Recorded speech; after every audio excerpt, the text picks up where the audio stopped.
Although I've never personally witnessed a full-blown Isonychia hatch, here in the east anyway, they're around in lesser numbers from late May well into the fall, and trout are almost always willing to eat them. Here, author, fly tyer, and blogger Matt Grobert is going to tie an Isonychia Parachute using tying materials that complement each other exceedingly well and result in a pattern that's easy to tie, elegant, and functional.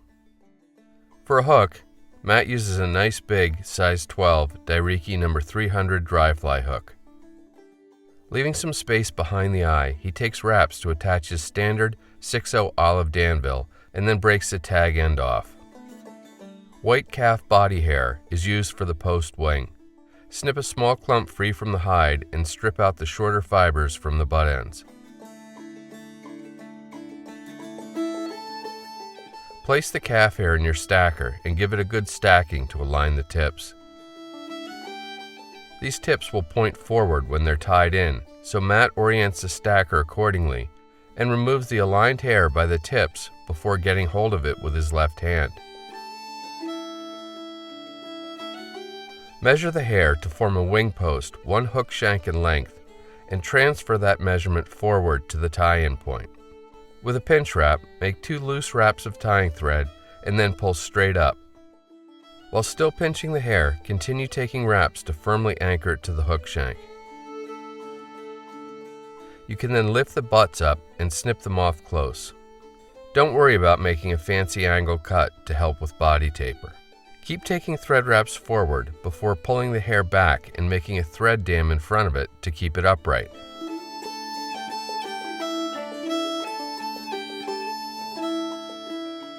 Now, starting at the base of the post, take a couple of wraps just around the hair to get it roughly collected. Continue taking thread wraps to further post and stabilize the wing.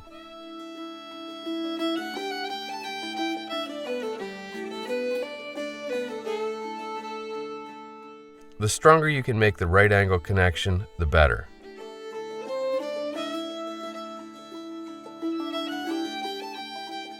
When you're satisfied with the result, take thread wraps rearward to in front of the hook point. Moose body hair is used to form the tail and to build up the base of the abdomen. Snip a dozen or so hairs free from the hide and then snip away the off-colored butts.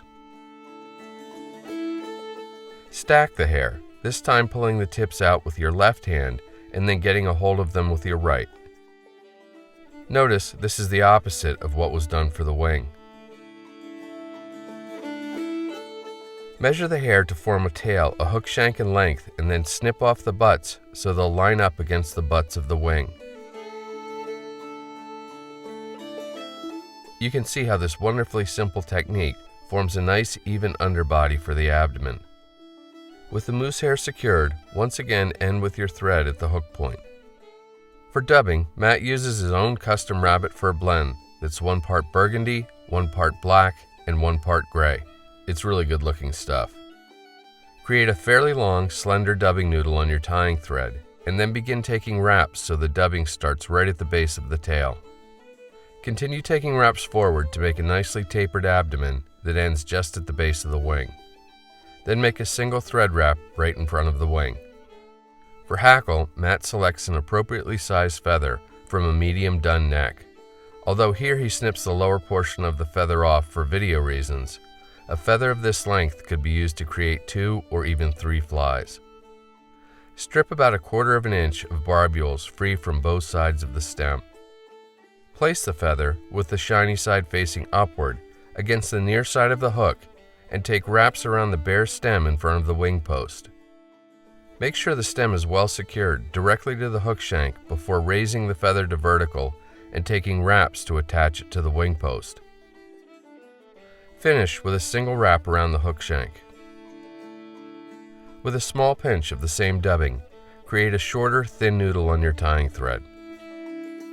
Wrap the dubbing noodle around the hook shank to fill in the space in front of the wing post and build up the thorax of the fly. A few wraps back and front will help to further stabilize the post. End with your thread on the near side of the hook in front of the wing. Get hold of the hackle and begin taking clockwise wraps around the base of the wing post. 5 or 6 turns ought to do it. Pick up your bobbin and make horizontal, clockwise thread wraps to secure the hackle tip to the post. Be careful not to trap hackle fibers while you're doing this. Again, end with your thread in front of the wing on the near side of the hook.